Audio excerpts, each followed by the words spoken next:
ভাইজি দেখছি আর ওদিকে মুখ ঘুরবি ওই কে কয়টা কে এটা কে চিনতে পারছো ঢুকতে দেবো না ঘরে বললাম ঢুকতে দেবো না যেখানে ছিল সেখানে চলে যাও এদিকে করে দেবো ঘোরা দেখছি নাকি দেখি এই খুশি দেখ ওর হাসি দেখ চলে যাও তোমাকে ঢুকতে দেবো না ও কেমন ঢোক মানে। তো এই ভিডিওটা না অনেক পুরনো ভিডিও, প্রায় হয়ে যাচ্ছে 1 মাস আগের ভিডিও। তো করা যখন আছে তো ভাবলাম এডিট করে পোস্ট করেই দিই।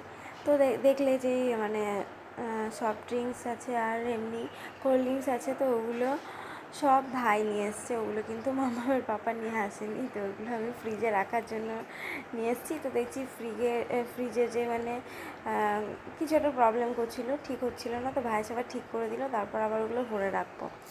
আর এই যে দেখো এগুলো হচ্ছে পাঙ্গাস মাছ। তো তোমরা কারা কারা খাও একটু কমেন্টসে জানাবে।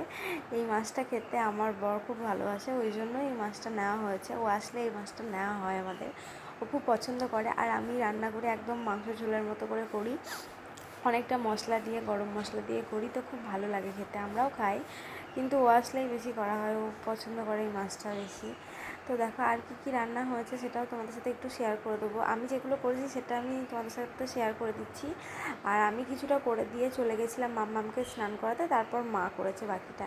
তো সেটা আমি তোমাদের সবটা হয়তো আমি দেখাতে পারছি না, মা আরও ডাল ফাল কী সব করেছিল ওগুলো।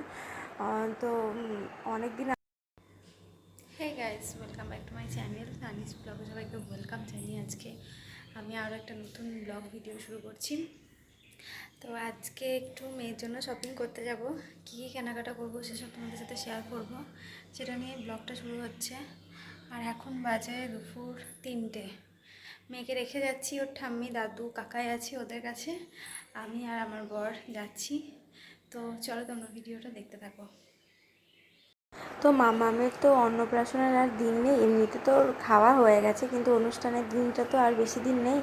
ওই জন্য মামামের দিদুন মামামকে একটা শাড়ি কেনার পয়সা দিয়ে গেছিলো, তো সেটাই কিনতে যাচ্ছি। আর আমিও যদি কিছু পাই টুকটাক তাহলে সেগুলো কিনবো, আরও এটা ওটা কেনার আছে, তো সেগুলো কিনতে যাচ্ছি। তো আমাদের গ্রাম থেকে বেরিয়েই একটা জায়গা আছে, ওখানে যাব। আর প্রথমে স্কুটিতে যাচ্ছি, তারপর নৌকোয় পার হয়ে তারপর যাব। তো মামামকে রেখে এসেছি বলেই দিলাম, আর বেশি দিন নেই বলে সেদিনই বেরিয়ে পড়েছি, কারণ আর একটা দিন পরই মামামের মুখে ভাত ছিল, তো ওই জন্য আর সময় পাবো না, তারপর ওরাও ব্যস্ত হয়ে যাবে কাজে, ওই জন্য আমি বেরিয়ে পড়েছি সেদিনই। তো দেখো আমাদের কেনাকাটা হয়ে গেছে, তারপর আমার বরের ইচ্ছা হয়েছে এরকম গঙ্গার ধারে এসে চা খাবে। তো এখানেই পড়াশোনা করেছে, তো এখানেও মানে যখন পড়তো হোস্টেলে তখন এখানে আসতো, এই বন্ধুদের সাথে আসতো, তারপর চাটা খেত। তো ওই জন্য আমাকে বলছে যে আমাকেও নিয়ে এখানে আসলো জোর করে। অনেকটা দেরি হয়ে গেছে, আমিও বিরক্ত হচ্ছিলাম যে মাম্মাম বাড়িতে আছে অনেকক্ষণ, মানে খাবার টাবারের কোনো প্রবলেম হবে না, কিন্তু যদি কান্নাকাটি করে বা জ্বালায়, ওই জন্যই। ব্যাস দেখো বাড়ি চলে এসেছি, আর মাম্মাম এসে বাবার কোলে উঠেও গেছে। তখন কিন্তু ভালোই ঠান্ডা ছিল যখন মাম্মামের বাবা বাড়ি এসেছিলো। তো তো এই যে দেখো খেলা করছে, আর ভিডিওটা না এইটুকু, এর থেকে আর বড় করা হয়নি, এরপর আর করতে মনেও ছিল না আমি যা দেখলাম। তো চলো আজকের মতো ভিডিওটা এটুকুই, কেমন লাগলো অবশ্যই কমেন্ট করে জানাবে।